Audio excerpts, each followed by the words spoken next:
Okay, so we're about to do 1.8, which is using transformations to graph functions of the form, and this is in function notation. Y equals a, your a value being in front of the function, and then whatever the function is inside the brackets k times x minus d, and then bracket plus c.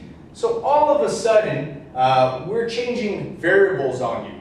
We used to do this, and when we did transformations of a parabola, you had the formula that looked like this. And your a value, you knew what the a value did. This was a vertical stretch or compression. Also, it could have been a reflection in the x-axis if it was negative.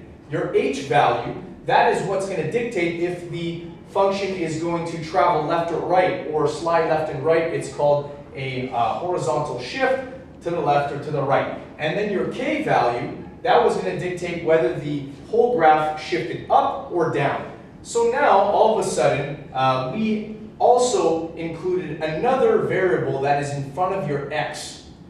And what did we call the variable in front of your x? Well, you can call it anything. What we called it, though, was k.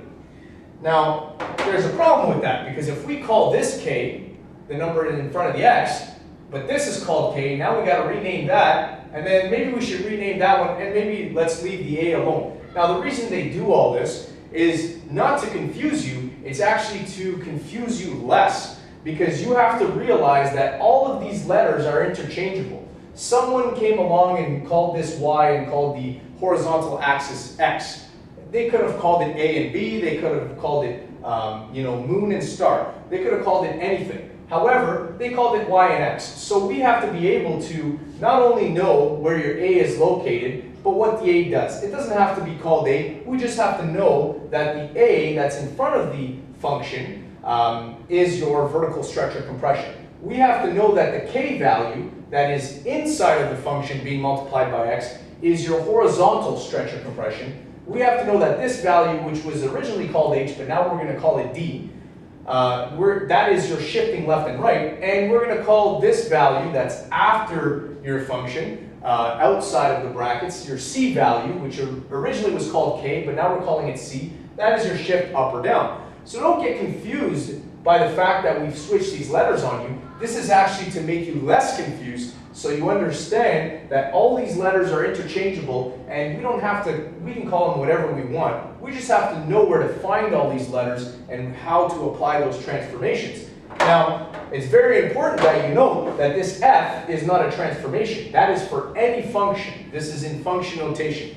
The function could be the square function, it could be the square root function, the absolute value function, the reciprocal function. It could be sinusoidal functions, which you haven't heard of yet, or even exponential functions, which we're going to take care of later on in the course. So instead of applying all these transformations to the parabola, we are now going to apply these transformations. A, and inside of the bracket, we're going to have k x minus d, and then all this squared plus c.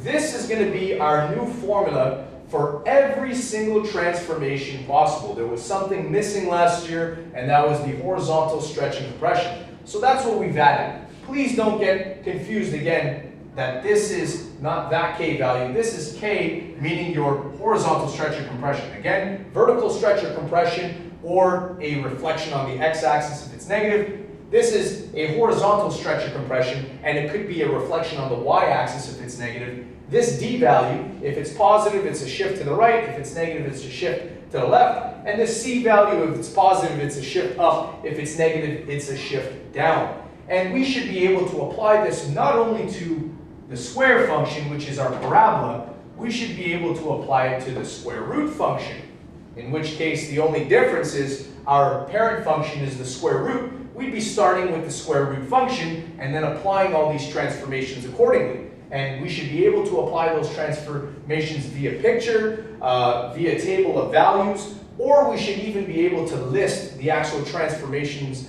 in words. So let's go and take a look at first the order of transformations, which you should have known from last year. The order of transformations, please understand that we read from left to right. So we should apply all the transformations from left to right. We should definitely take care of the multiplication stuff first, which is your A and your K value. Your A is a vertical stretch or compression. That is the multiplier of which you're going to multiply your Y values by in order to get your new heights. And K is also your multiplier for your X values. It's going to give you your new X values in terms of your horizontal stretch or compression. So we have to apply those things first before we shift left and right and up and down. Those things you have to do last. Please don't get caught up in doing the things you know better first, because that will be incorrect right from the start. Please don't go to shifting up and down first or shifting left and right first, because that is not proper. In BEDMAS, you have to do the multipliers first, so that's why we're going to take care of H and K first. So it says the order of performing combinations of transformations is, the first thing we're going to do is vertical or horizontal stretches and compressions.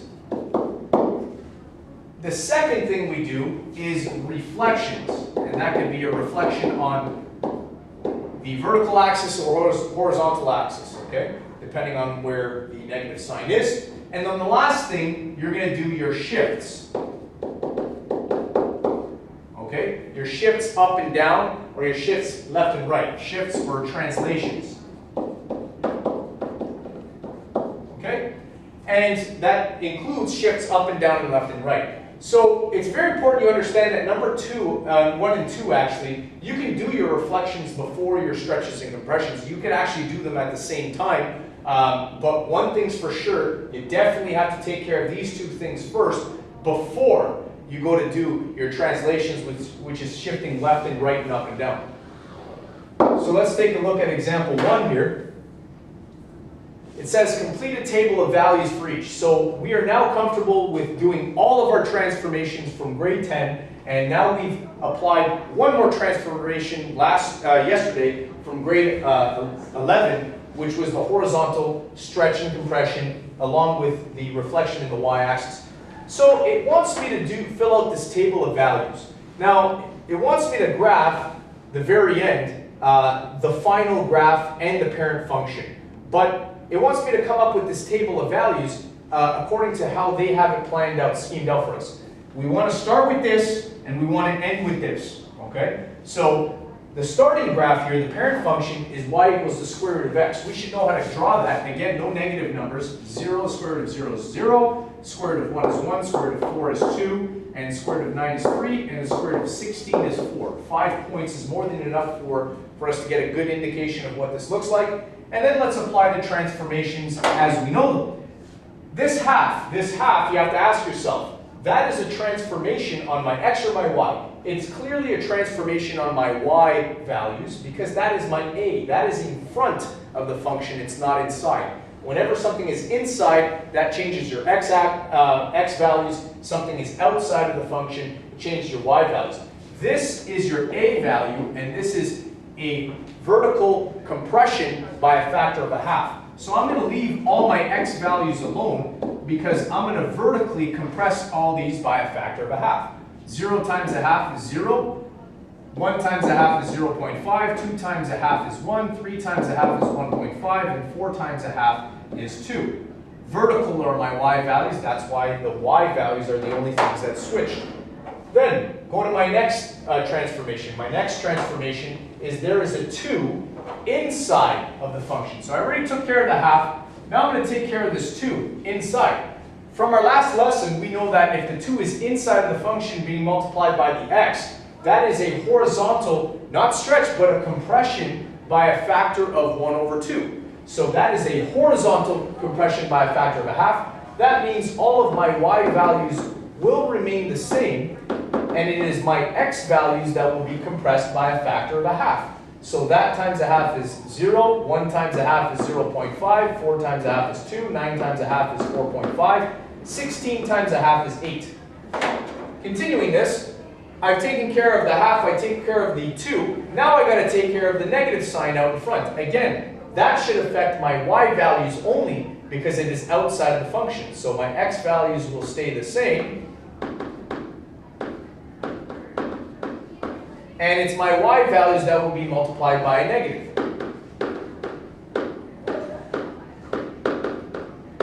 And that is called a reflection on the x-axis, even though it's your y values being multiplied by negatives.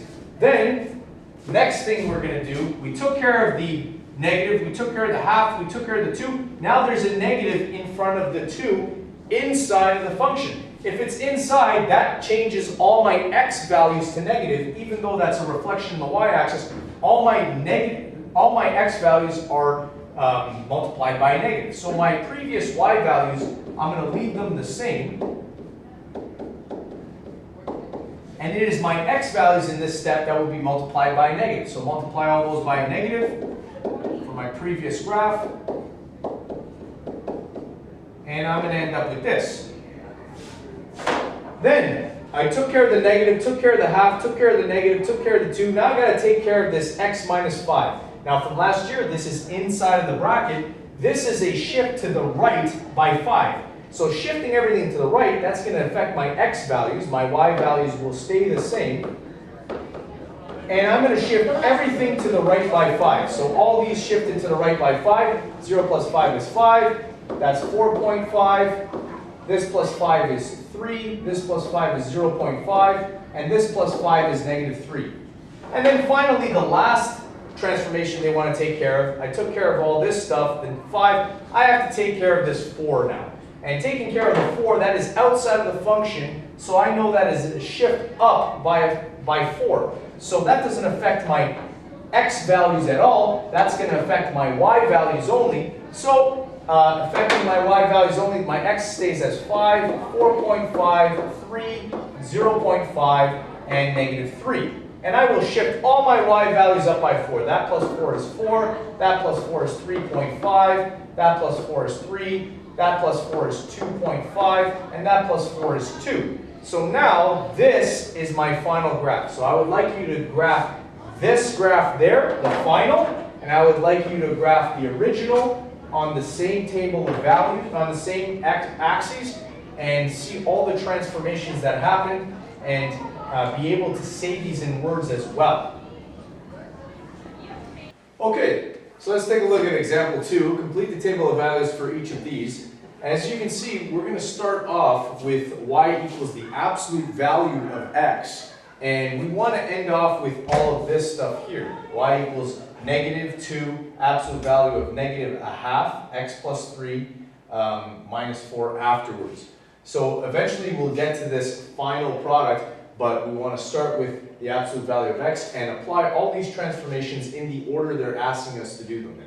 So let's take a look at this. It says y equals the absolute value of x, so that's the first thing I'm going to do. And if you remember from the absolute value parent function, you're going to have a window of negative 2 all the way to positive 2. Absolute value of negative 2 is 2, absolute value of negative 1 is 1, 0, 1, and 2. So that is the parent function of this, and now I'm going to apply the transformations in the order they ask me to. So this 2 is actually the a value, because that 2 is outside of the absolute value sign, and so that means that that's going to affect my y value somehow. That is a vertical stretch by a factor of 2 in words. So if it's a vertical stretch by a factor of 2, I'm going to be multiplying all of my y values by 2. So I'm going to keep my x values from the previous table the same, and I'm going to multiply these, double all these heights. So 4, 2, 0, 2, and 4. So I've doubled all of those heights. And then the next thing I'm going to do is I took care of the 2 already, and the parent function, the absolute value. Now I'm going to take care of this half that's inside of the absolute value. That half is being multiplied by my x. So that's inside of the function, so I know that's my k, and that is a horizontal stretch by a factor of 2 over 1. Remember when we discussed in class as well, that's a horizontal stretch by a factor of 2 over 1, not a compression, horizontal stretch by a factor of 2 over 1. So I am basically multiplying all of my x values by 2. I'm going to keep all my y values the same from the previous graph, and multiplying these all by 2, that times 2 is negative 4, negative 2, 0, 2, and 4. So I have horizontally stretched everything by a factor of 2. Then it wants me to take care of this negative that's out in front of outside of the function. And in words, that is a reflection in the x-axis. But since it is outside, what is being affected are my y values. My y values are all being multiplied by a negative. Okay, but in words, that's a reflection on the x-axis. So I'm leaving all of my x's the same, and since it's outside, I am multiplying all of my y values by negative. So all these become -4, -2, 0, -2, and -4. I have taken care of that reflection.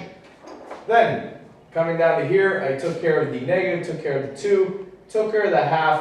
The only thing that's different now is that negative that's inside there. And in words, that is a reflection in the y-axis, but remember when the negative is inside the function, that affects my x values. So my y values will remain as -4, -2, 0, -2, -4, but it is my x values from my previous table that are being multiplied by a negative. So multiply all these by negative. 4, 2, 0, -2, and -4. And then continuing, the next thing that I have here, I took care of the negative, took care of the 2, took care of that negative, took care of the half. Now I got to take care of this x plus 3. And we know from previous examples when we were doing our parabolas that this x plus 3, that is my h, which is now called your d value. But that is inside of the absolute value function, so that's going to affect my x values. So my y values will remain the same. My x values will be the things that transform. And how am I transforming them? That is a shift to the left by 3. So I'm going to shift all of these previous values to the left by 3. That left by 3, so subtract 3 is 1. Subtract 3 from there is -1. Subtract 3 from there, -3. Subtract 3 from there, -5. And subtract 3 from there, -7. Okay, so I've completed that. The last transformation took care of the negative, took care of the 2 already, took care of the negative, the half, took care of this x plus 3. Now I have to take care of this -4, which is previously known as my k value, but now it's known as my c value. And that is outside of the function, so I know that affects my y values. So my x values will remain the same as the previous graph. It is my y values that will be changing, and in this case, this is a shift down by 4. So I'm going to shift all of these down by 4. So subtract 4 from there, -8, down by 4, -6, down by 4, -4, subtract 4 from there, -6, and -8. And so now what I'm going to ask you to do is I'm going to ask you to graph this one, the final answer, in some sort of pen, and the first parent function in pencil, and you can see all the transformations that have been applied to these things. It should still look like an absolute value function. What does an absolute value function look like? It looks like a V shape where it goes forever on both sides and it meets at a vertex. Now, obviously there was a reflection in the x-axis, y-axis. Obviously it may look like it's flipped upside down. It's going to have some sort of vertical stretch and horizontal stretch. It's going to be 3 units to the left and 4 units down. So obviously that vertex will not be at 0, 0. It's going to be at 3 units to the left and 4 units down, and it's going to have all those stretches and reflections and so forth. Now the reflection in the y-axis won't matter because it's perfectly symmetrical on the y-axis, but obviously it's going to be flipped upside down and open down because there was a reflection in the x-axis as well. So you can graph both of these, and you should definitely, whenever you're doing these things, it should still look like an absolute value function at the very end. Let's take a look at our last example here.